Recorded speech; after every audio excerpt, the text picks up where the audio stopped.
Cortez, daytoy paylaing Chief iti Operations Section ti Office of Civil Defense diti Region Cordillera. Sir Frankie, naimbag nga agsapam live kan iti Bombo Radio.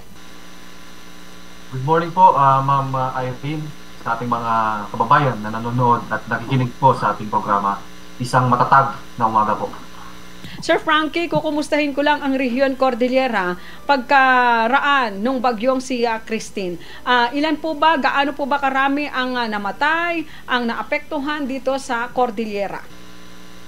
Okay, so sa pinaka-latest data po natin, sa ngayon po meron po tayong naitala na 266 barangays sa buong Cordillera Administrative Region at meron tayong 3,379 na families or 12,710 na persons po ang naapektuhan po dito sa ating region. Sa ngayon, 2 evacuation center na lang yung bukas na nagkikater sa 8 families with 25 persons outside evacuation centers. So, meron din po tayong naitala na na 2 dead casualty. Waiting lang po tayo sa report ng DILG CAR at 4 po na injured. Waiting din tayo dun sa official report ng DOH. So, ngayon, meron na lang po tayong saradong daan na 2 sa buong Cordillera. At may naitala rin po tayong 181 damaged houses. 4 po dito ay totally damaged at 177 naman dito ay partially. So, sa mga damage assessments po natin, may nakita na po tayong damage and losses sa ating agrikultura na umaabot po ng 17.5 million plus.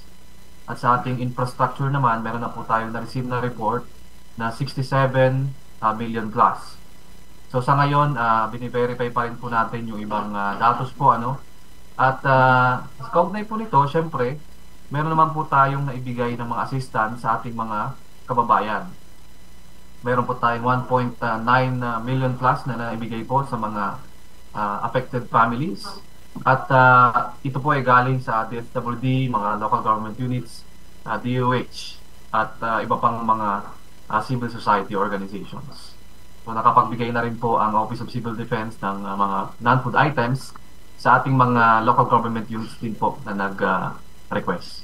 Sa ngayon po, Ma'am Irene, noong 26, pinag-aralan na rin po natin yung magiging posibleng impact nitong paparating na Tropical Cyclone Leon sa ating area of responsibility. Lalo na at may inaasahan din po tayong observance ng undas sa darating na mga araw. So sa ngayon, wala pa naman pong direktang epekto itong bagyo.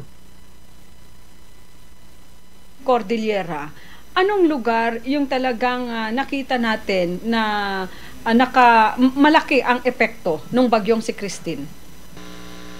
Nakita natin na ang mga probinsya na medyo mataas yung effects nitong bagyong Christine na dumaan.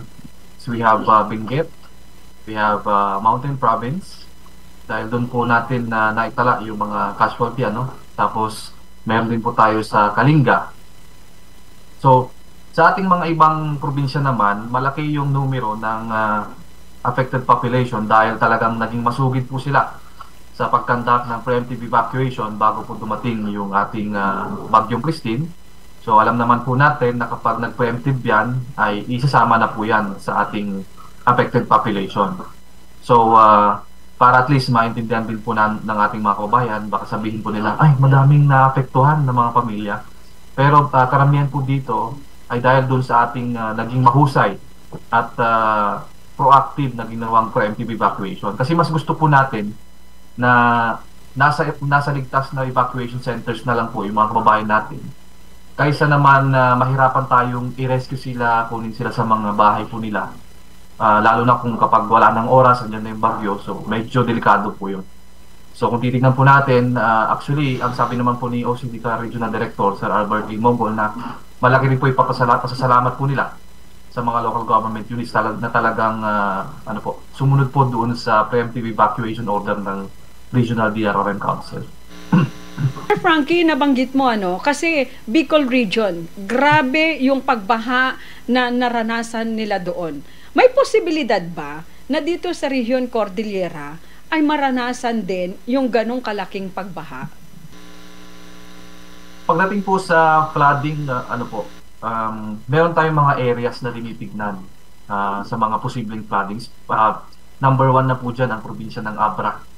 Dahil naranasan na po natin yan nung humagupit po yung bagyong Egay, Falcon, nung nakarang taon. At meron din po tayong mga low-lying areas dito sa probinsya ng Apayao na noon pa man ay nakakaranas ng mga flooding tulad sa mga areas ng Kalanasan, Kabugao, yung mga areas na nandoon po. At yung mga areas po na nababanggit po natin is talagang prone to flooding kasi may mga major river basins po tayo na malalapit po sa mga probinsyang iyon. Pagdating naman po dito sa probinsya ng Benguet, nakakaranas din po tayo ng mga flash flood.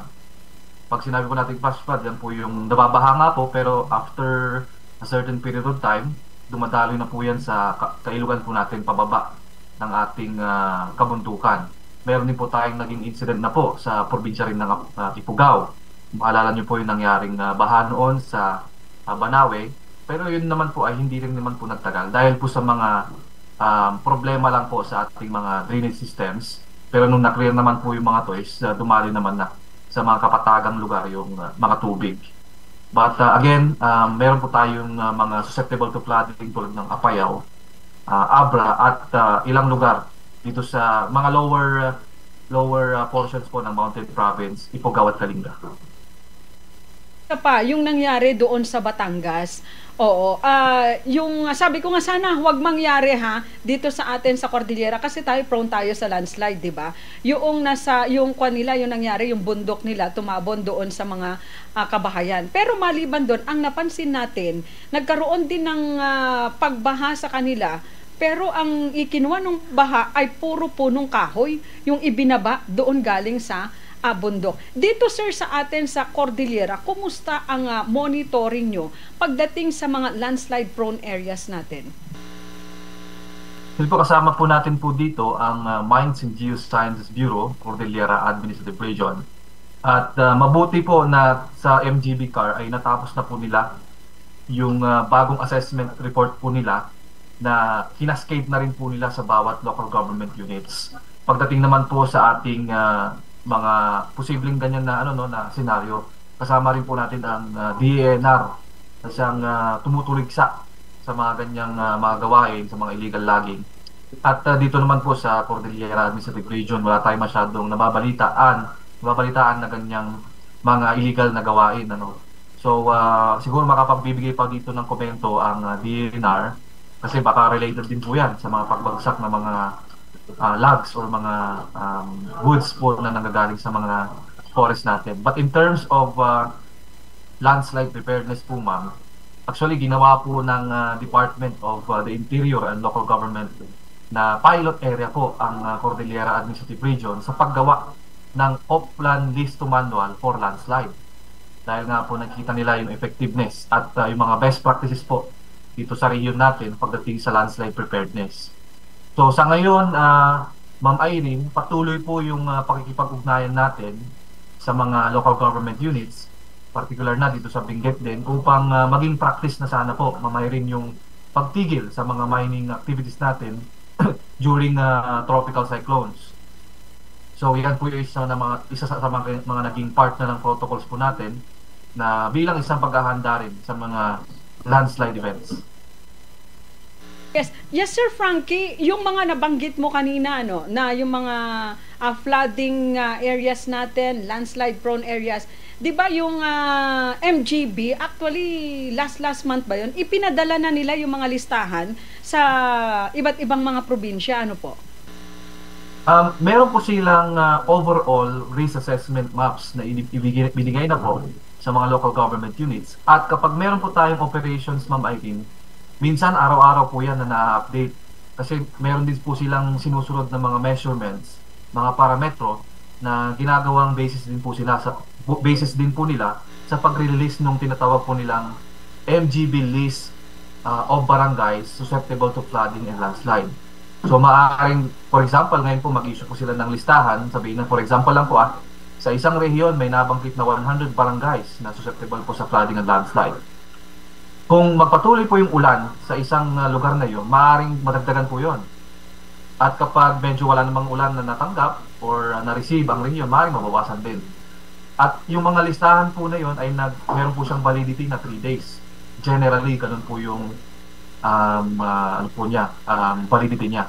Pero yan po ay madalas na na-update po na MGB para at least everyday guided po ang ating mga LGUs sa pagmumonitor ng mga barangays na talagang kailangan bantayan kapag may mga pag-uulan. Sir Frankie, nabanggit mo kanina, naghahanda na rin kayo dito sa bagyong si Leon. Kumusta yung coordination nyo sa Pag-asa? Ayan po, so noong October 26, nag-present din po ang DOST Pag-asa Baguio Synoptic Station, sina Sir Larry at sina Sir Mar Santos. At nakita natin na kahit nga tingnan natin yung latest na Pag-asa report, mga weather updates po natin, may mga nakataas na po na lugar dito sa Region 2 na under signal number 1. At kapag aabante po itong bagyo, maaaring mayroon ding ma-declare na mga signal number 1 sa ating lugar. So, closely coordinated naman po tayo sa engineer ng Pag-asa para at least makita natin. At later on, baka magkaroon din po kami ng weather updating para ma-check talaga kung babalik pa ba itong si Christine o baka nalusaw na doon sa parte ng Vietnam, at kung gaano kalapit itong si Leon sa ating area of responsibility.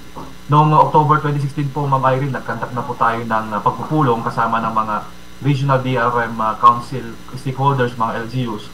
At minintain natin po, Ma'am Irene, yung red alert dito sa region natin dahil nga tulad ng ating lessons learned sa Bicol region, let us expect yung mga unexpected events. So nakita natin na isa sa mga naka-apekto sa Bicol region is yung trough ng Bagyong Christine.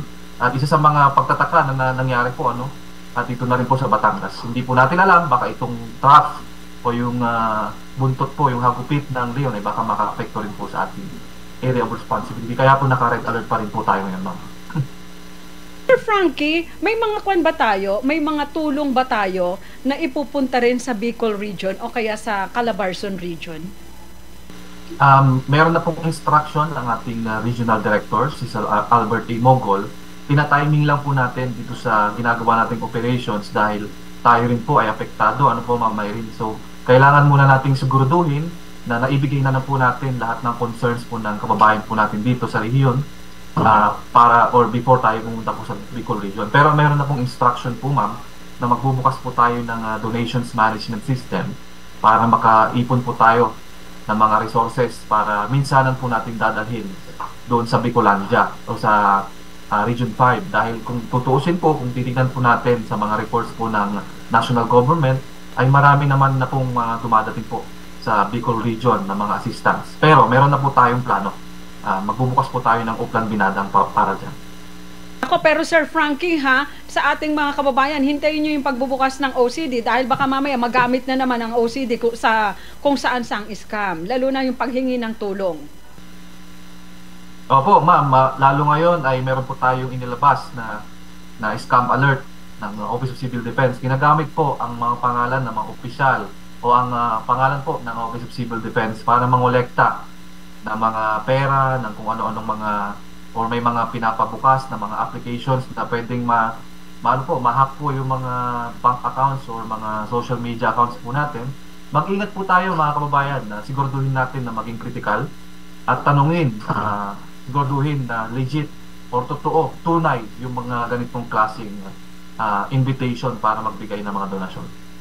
At nabanggit mo rin kanina, syempre naka-red alert kayo dahil eto na ilang araw na lamang ay undas na. Syempre yung ating mga kababayan, magsisipag-uwian yan, baka meron ka namang mensahe para sa kanila. Sir Frankie, go ahead po. Ayan po, sa amin po sa Office of Civil Defense, ang lagi lang naman po naming sinasabi is i-priority po natin, isaalang-alang po natin yung kaligtasan. So kung masama po yung panahon at kailangan pong ipagliban yung pagbisita sa ating mga mahal na mga pamilya, kasama mga yumaong kapamilya po, baka pwede po nating pag-isipan na i-postpone po muna. At sa mga nagbabalak po na pumasyal sa mga tourism activities dito po sa Cordillera Administrative Region, meron pa rin po tayong advisory. Hindi pa po nalilift yan na natin, iwasan pa po nating mag-trekking o pumunta sa mga tourism destinations. Baka hindi po natin alam later on, pagkakyat po natin ng bundok, biglang nagkaulan dahil sa Bagyong Leon, baka mahirapan po tayo makababa. At problema pa po yan ng mga rescue operations po natin. Kasama na rin po dyan sa mga ibang tourism activities. So, tingnan po natin kung ang mga lugar po natin din ay hindi naman po apektado ng trough ng bagyo o ng bagyo in general. Pwede naman po, basta maging maingat po tayo sa mga biyahe at siguraduhin na yung kaligtasan yung priority po natin. Sa mga kababayan po natin, Ma'am Irene, na nakatira sa mga flood-prone at landslide-prone areas, isa lang po yung aming pakiusap, sana po ay mag-preemptive evacuate na lang po tayo kung hindi po tayo sigurado dun sa nangyayaring pag-uulan sa ating mga kabahayan o sa mga malalapit dyan, sa mga kailugan po. Siguraduhin po natin na may coordination po tayo sa mga barangay officials or sa mga MTRIMO po natin para wala po tayong iniisip na pangamba sa ating mga kalooban. Sir Frankie, maraming salamat sa oras muli na ibinigay mo sa Bambo Radyo Baguio. Thank you po, ma'am. Salamat. Pagyamanan, Mr. Frankie Cortez, dito pala nga Chief iti Operations Section, iti Office of Civil Defense, dito pala nga Region Cordillera. So, maging eye-opener ulit sa atin yung nangyari dyan sa may Bicol Region at syempre yung nangyari dyan sa may Calabarzon. Dahil pag nagpabaya tayo, may posibilidad na baka mamaya mangyari din yan sa Region Cordillera. O lalo na yung nangyari dyan sa may Batangas, diba? Nagkaroon kasi sila ng mga siguro illegal logging dyan, illegal quarrying, kung nato yun, tinapaspasamak, itinasao nga lugar, nga isumat itinangitunda. Iti daytoy palaing nga panaglayos, ken panagriga ay itinasao nga daga. So, kailangan ang mines and geoscience natin ay medyo alerto DNR, diba? So, dapat talagang nakamonitor sila. Kung ano man yung mga aktibidad, kadagiti kabanbantayan tayo. Panagminas, diba? Data iti may sanga, diba? Pangkabuhayan dito Region Cordillera.